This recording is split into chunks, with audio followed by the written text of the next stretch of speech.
Hello everyone अनि स्वागत गर्दछु नयाँ भिडियोको साथमा प्रमेश क्राफ्ट युट्युब च्यानलमा र सधैँझै आज पनि धागोको सामग्री बनाउने क्रममा आज भने म step by step dream catcher बनाएर देखाउन गइरहेको छु र आउनुहोस् आजको भिडियो म सुरु गर्नेछु। सर्वप्रथम भित्तामा सजाउने ड्रिम क्याचर बनाउनको लागि मैले यो बनाएको छु अनि यो बनाएको भिडियो डिस्क्रिप्सनमा लिङ्क दिएको छु र यहाँ माथि आई बटनमा पनि मैले लिङ्क दिएको छु र तपाईहरूले गएर हेर्न सक्नुहुनेछ। र यो बनाइसकेपछि म सानो ड्रिम क्याचर बनाउने छु। सानो ड्रिम क्याचर बनाउनको लागि मैले यो बाई लिएको छु अनि यो ग्रीन कलरको धागो लिएको छु अनि यो बाईलाई म यो ग्रीन कलरको धागोले कभर गर्दै जानेछु। कभर गर्दाखेरि यस प्रकारले म वरिपरि घुमाउँदै जानेछु।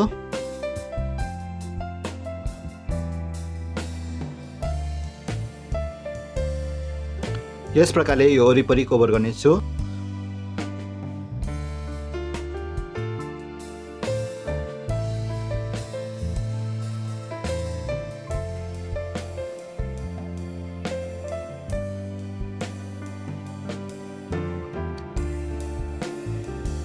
यो बाईलाई कभर गरिसकेपछि अब यहाँ म डिजाइन दिँदै जानेछु।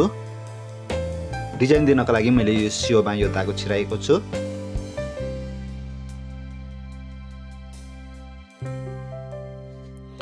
यो यहाँ बाँधिसकेपछि यो 2 इन्चमा म यो यस प्रकारले यसलाई म बुन्दै जानेछु। यस प्रकारले 2 इन्चमा राखेर म बुन्दै जानेछु।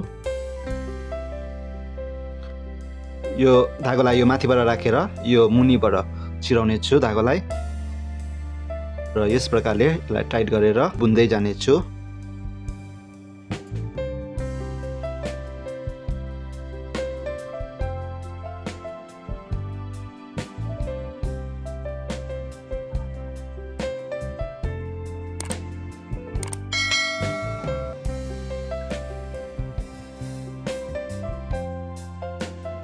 यो एक राउन्ड घुमाइसकेपछि अब यो बिचमा म बुन्दै जानेछु।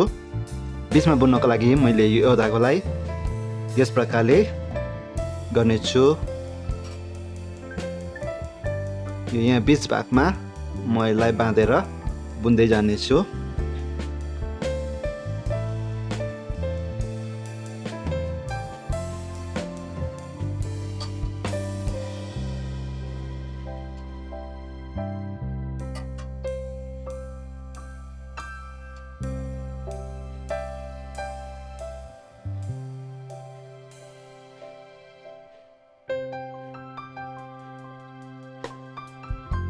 दुई राउन्ड बुनिसकेपछि फेरि पनि म यो बिचको धागोमा बुन्दै जानेछु।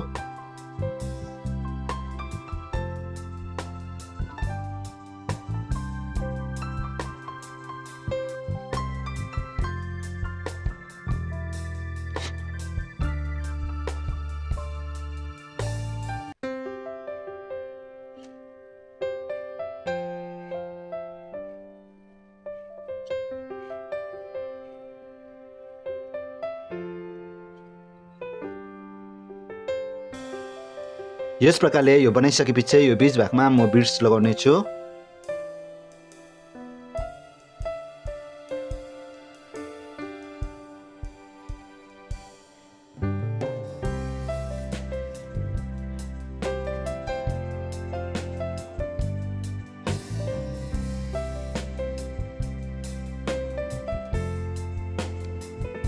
यस प्रकारले यो सानो ड्रिम क्याचर म 5 वटा बनाउने छु अनि यो 2टा ग्रीन कलरको बनाएको छु भने यो 3टा मैले ऑरेन्ज कलरको बनाएको छु अनि यो ग्रीन कलरको यो सानो ड्रिम क्याचरलाई म यो छेउछाउमा जोड्ने छु।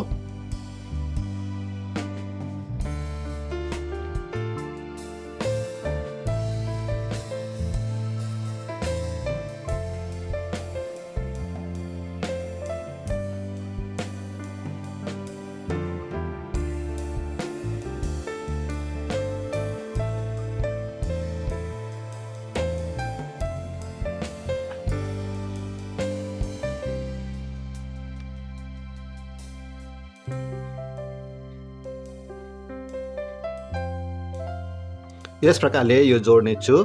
यस प्रकारले यो ग्रीन कलरको साइडमा लगाइसकेपछि म यहाँ झुन्डाउने बनाउने छु।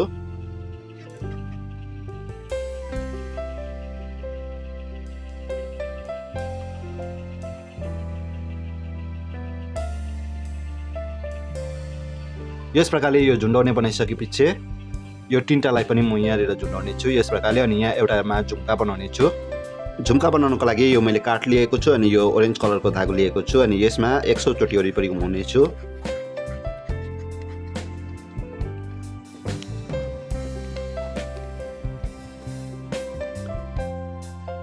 100 चोटि भइसकेपछि यो काठबाट बाहिर निकाल्ने छु। यो टुप्पोको भागमा म वरिपरि घुमाएर बान्ने छु।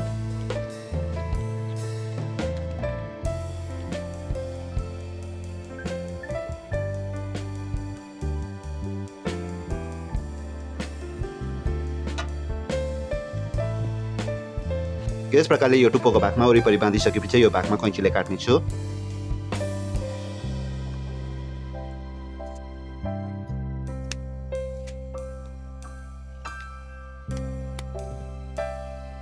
यस प्रकारले यो झुम्का बनाइसकेपछि म यो झुम्काको बीच भागमा सियो धागोले यस प्रकारले छिराउने छु।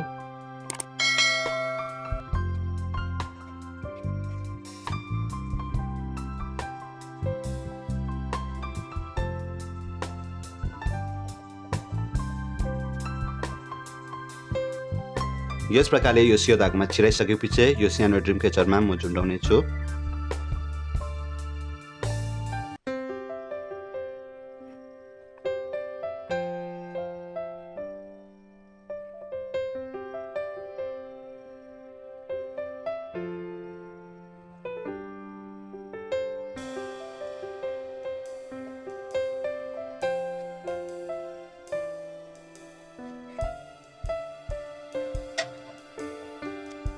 यस प्रकारले यो छिराइसकेपछि म यो दुईटामा जोड्ने छु।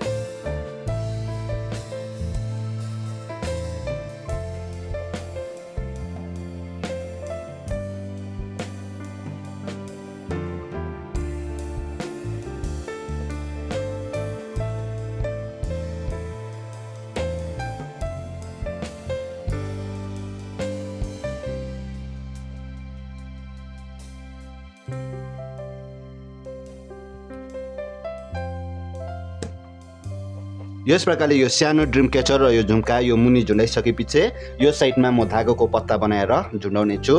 धागोको पत्ता बनाउनको लागि मैले यो ग्रीन कलरको धागो लिएको छु अनि यसलाई म 4 सरो बनाएको छु अनि यो डबल गर्ने छु अनि डबल गरेर यहाँ माथि यस प्रकारले बान्ने छु। यसरी बाँधिसकेपछि यस प्रकारले राख्ने छु र यो आधा फिटको मैले यो 5 वटा धागो लिएको छु। यसलाई फोल्ड गर्ने छु अनि यो तलबाट यस प्रकारले राख्ने छु र यो अर्को पनि मैले 5 वटा धागो लिएको छु। यसलाई पनि फोल्ड गरेर जुन यो बीचको भागमा यसलाई छिराउने छु।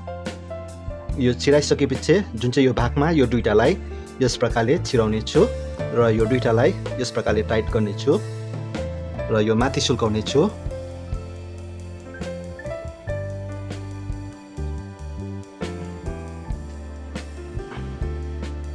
यस प्रकारले म अर्को पनि 5 वटा धागो लिएर यो मुनि साइडमा यस प्रकारले राख्ने छु र अर्कोलाई पनि यस प्रकारले लिएर यसमा छिराएर यो दुईटालाई पनि यसमा छिराएर फेरि पनि दुईटालाई टाइट गर्ने छु र अलिक माथि सुल्काउने छु।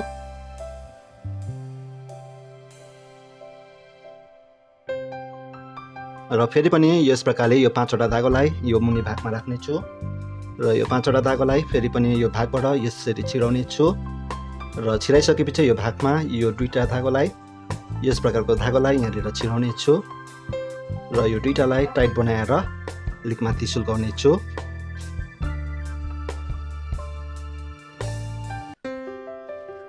यस प्रकारले यो पत्ता बनाउनको लागि म यो तलसम्म बनाउँदै जाने छु। यस प्रकारले यो बनाइसकेपछि यो पत्ताको आकारमा म काट्ने छु।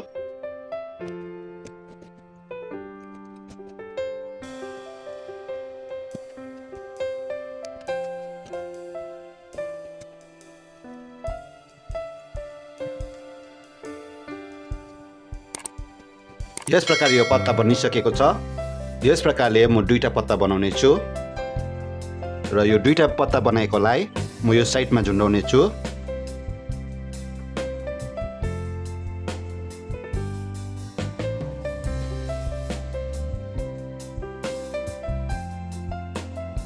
म यहाँनिर बाँधेर यसलाई झुन्डाउने छु।